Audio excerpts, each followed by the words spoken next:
So before I end, let me talk about Burkina Faso too, because I've been there recently, this year. And I'm going there end of this month again. Some people asked me when I came back, why did you go there? There was a coup. So I said, yes, I wasn't there on the day of the coup. I didn't go to Burkina Faso on the day of the coup. But I was invited for the launch of the Sankara Mausoleum. But also I can say in Burkina there is a revolution, and I support progressive revolutions.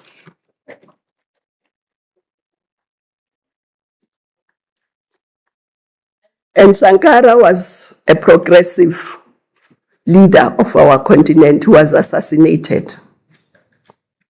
He supported women, he supported unity of the African continent, he supported countries feeding themselves, producing their own food. And they were launching his mausoleum. But also I can see what they are doing. For me, good governance is about whether you respond to the needs of your population. It's not about anything else. Do you respond to the needs of your population? Are you spending the resources of the country for the benefit of your population? If you are, that's good governance. If you are not, for me, that's not good governance. Nobody is going to come and develop our continent for us. If we don't do it, it won't develop. We can't sit and be waiting for some people from across the oceans to come and do it for us. It's not going to happen. And also, we must decolonize our minds and believe in ourselves. Steve Biko, our first president of SASU, said, and I quote, "The most potent weapon in the hands of the oppressor is the mind of the oppressed." Because if your mind is decolonized, they don't need to come physically. You are already in prison. So let's decolonize our minds.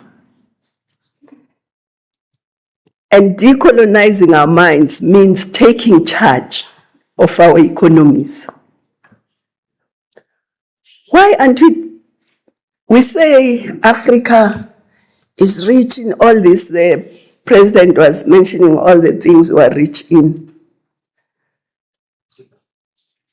The 60% of available arable land globally is on this continent, but this continent imports food.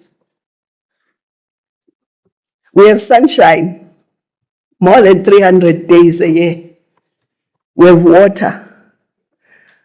We have a big population, more than 1.4 billion. Why can't we feed ourselves? Who will respect us if we can't feed ourselves? Thomas Sankara said, "Who feeds you controls you."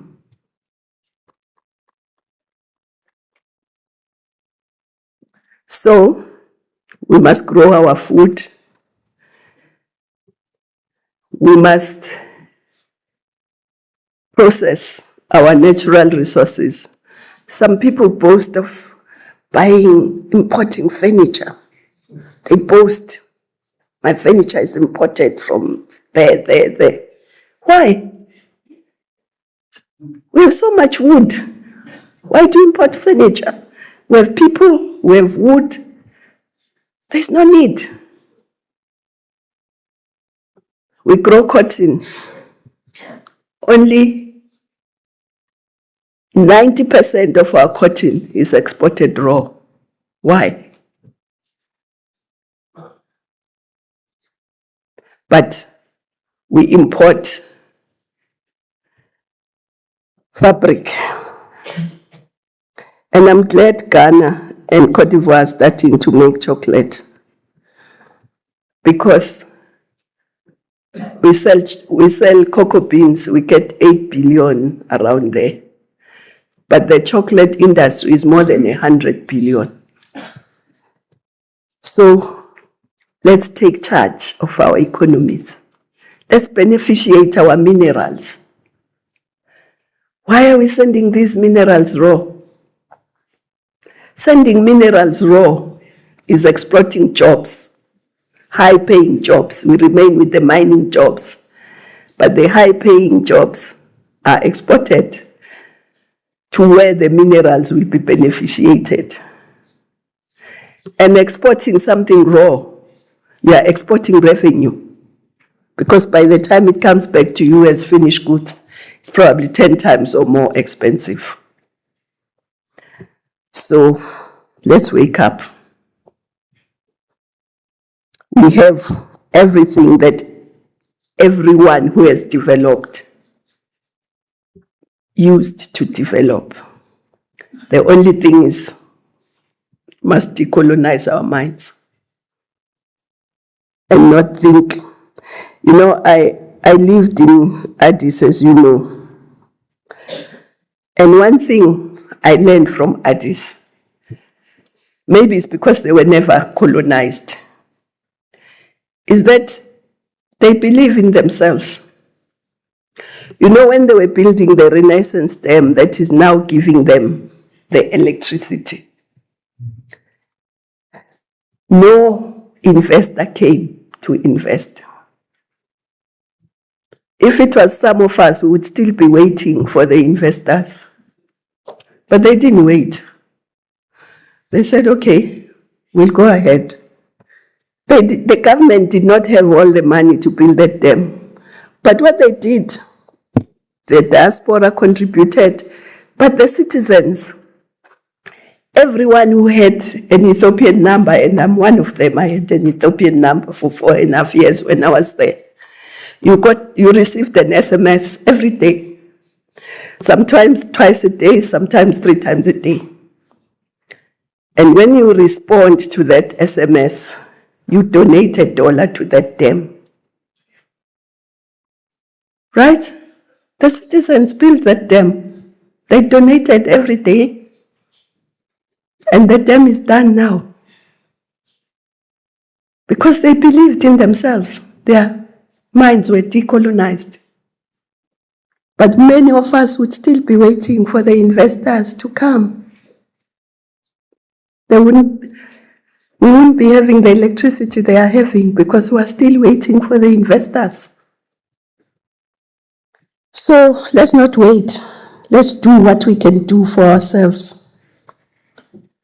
Also, just to give another example, when there was Ebola in those 3 countries, when we had the UN, President Obama, in a side meeting, said there are 1.4 million Africans are going to die if nothing drastic is done. The world did nothing drastic. But as Africans, we decided we're going to do something for ourselves.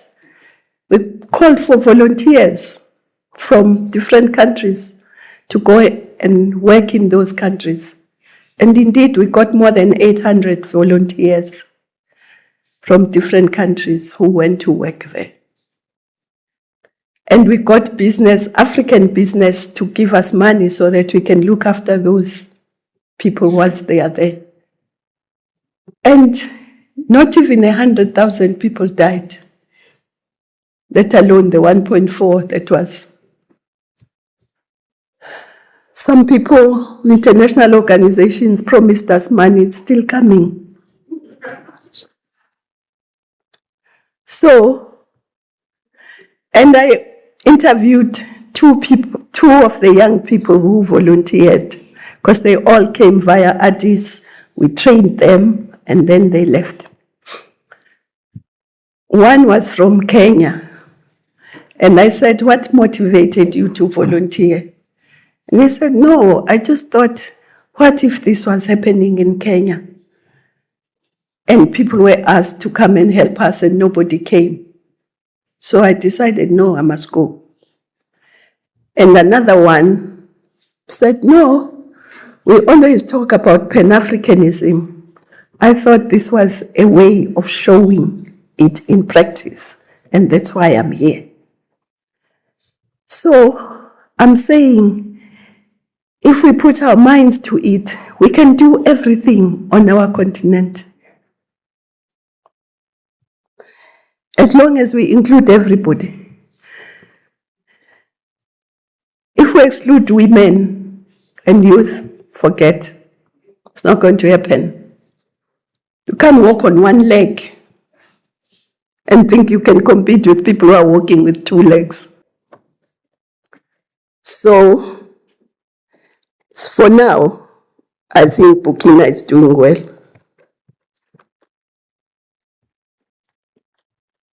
I'm going there I'll be there from the 25th to the end of the month, because they are holding a big women's conference, and many women of the continent are going there. Because they believe that they cannot rise as Burkina without women, just as the continent will not rise without women. I thank you.